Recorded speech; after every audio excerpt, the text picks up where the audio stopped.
ជំរាបសួរបងប្អូនទាំងអស់គ្នា Happy Valentine Day រីករាយថ្ងៃទូទៅនៃក្តីស្រឡាញ់អញ្ចឹងខ្ញុំអត់មានជាបដូរជូនបងប្អូនទាំងអស់គ្នាទេតែនៅក្នុងវីដេអូនេះគឺមានរបស់ថ្មីមួយចង់មកបង្ហាញចាឃើញ interview បងប្អូនទាំងអស់គ្នាទៀតហើយមែនទែនទៅតើតើនឹងការ review កន្លងមកតើតើនឹង technology ណាគឺខ្ញុំភាគច្រើនខ្ញុំ review បងប្អូនតើតើនឹងពួក model ទូពួក PlayStation ពួក Tower ត្រឹម2 slot 4ឬក៏ Tower ត្រឹម5 slot ចាអញ្ចឹងអាចនឹងបងប្អូនអត់ទាន់ដឹងថា technology របស់យើងសម្រាប់ពួក Tower យើងមានដល់ចំនួនច្រើន slot អញ្ចឹងណាឬក៏អាចនឹងបងប្អូនគិតថានៅពេលបងប្អូនសម័យទៅដល់ការដែលដាក់ hard disk ពួក series Tower ហ្នឹងដល់ទៅ10 slot ជាងឬក៏20 slot ជាងបងប្អូនអាចនឹងគិតទៅដល់ការ geo additional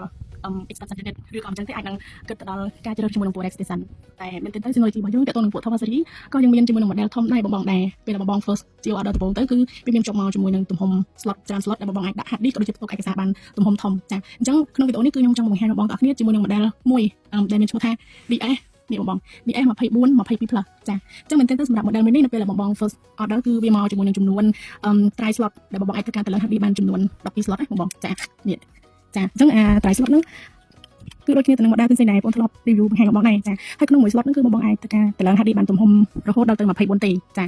ហើយនៅលើនេះគឺมันបងមិនថាទៅឡើងបានតែ hard disk 3.5 inch ណាបងវា support ជាមួយនឹងពពួក SSD 2.5 inch ដូចគ្នាចាចឹង model មួយនេះនៅពេលបងប្រើ full slot ចា default មក12បងអាចធ្វើការ upgrade បាន12 slot ទៀតចឹង maximum វា support បានដល់ទៅ24 disk ចាដោយបងគ្រាន់តែធ្វើការ geo additional expansion unit មកគ្រាប់ទៀតគឺយើងអាចធ្វើការ extend ទំហំចាដើម្បី store data យើងបានទំហំធំអញ្ចឹងចង់ដឹងថានៅក្នុង box នៅពេលដែលបង geo model មួយនេះវាមានជាប់មកជាមួយអីខ្លះខ្ញុំធ្វើការបង្ហាញបងប្អូនគ្នាអញ្ចឹងបងនៅក្នុង package include ជាមួយនឹង model DS 24 22 plus ហ្នឹងគឺមានជាប់ជាមួយនឹង installation guide ចាហើយមានជាប់ជាមួយនឹង screw ដូចគ្នាទៅនឹង model ពួក PlayStation តែខ្ញុំធ្លាប់ធ្វើការ review បង្ហាញបងកន្លងមកដែរចា screw ហ្នឹងគឺសម្រាប់ចាំជាមួយនឹង hard disk SSD ចានៅក្នុងករណីដែលបងចង់ទៅឡើងពួក 3.5 inch អញ្ចឹងណាបងហើយយើងមានជាប់ជាមួយនឹង power adapter មួយដូចគ្នាផងដែរបងយើងមានជាប់ជាមួយនឹង side network 2 design ចាហើយនេះគឺជារូបរាងតួ unit ខាងមុខរបស់ DS 24 22 plus បងយើងមានអីទេមានតែទៅនឹង setter LED ចាមាន alert indicator ហើយនឹង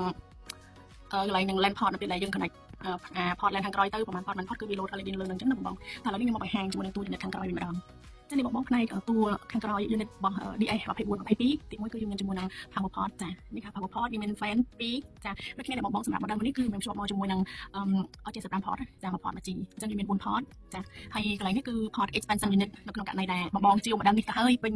ចំនួន12 slot ពេញ hard disk អស់ហើយចាបងអាចធ្វើការ extend geo additional expansion unit ចំនួន12 slot បន្ថែមទៀតតាមរយៈ port នេះយើងយកមក connect មកចានេះមាន unit ហើយយើងមាន console port ចាដូចគ្នា model នេះគឺយើងមានជាប់ support មកជាមួយនឹង port USB ចាហើយកន្លែងទូកនេះបងមើលឃើញទេអាហ្នឹងគឺ reset port បងចាហើយកន្លែងនេះគឺសម្រាប់ model មួយនេះគឺយើងអាចធ្វើការ add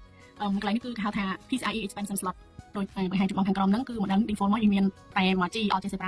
ចំនួន4 port ទេនៅក្នុងករណីដែលបងចង់ធ្វើការ upgrade network interface ទៅ 10G ឬក៏ទៅ 25G គឺយើងមានជាប់មកជាមួយនឹង PCIe expansion slot ដែលបងអាចធ្វើការ geo additional card បន្ថែមបានចាដើម្បី add network interface ហ្នឹងឲ្យវាទៅចំនួនធំ 10G ឬក៏ 25G អញ្ចឹងណាចាបងអាចដាក់ជាប្រភេទ BEST ឬក៏ SF plus អានេះ geo additional card ចា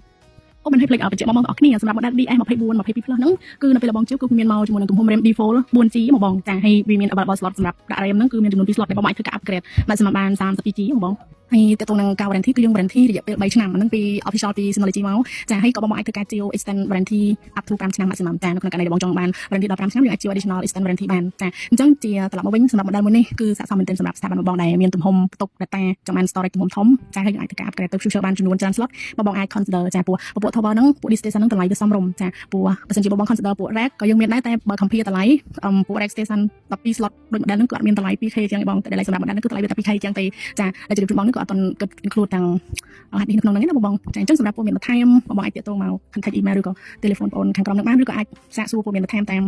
បងនេះជាបណ្ដាហាងចែកចាយក៏ដូចជាដៃគូសហការទាំងអស់របស់ក្រុមហ៊ុន EGI Distribution អញ្ចឹងណាបងចាអញ្ចឹងនៅក្នុងវីដេអូនេះគឺខ្ញុំមានតែប៉ុណ្្នឹងទេចាអញ្ចឹង enjoy your Valentine Day បងមានចង់លេខអាចសួរបន្ថែមបាន Thank you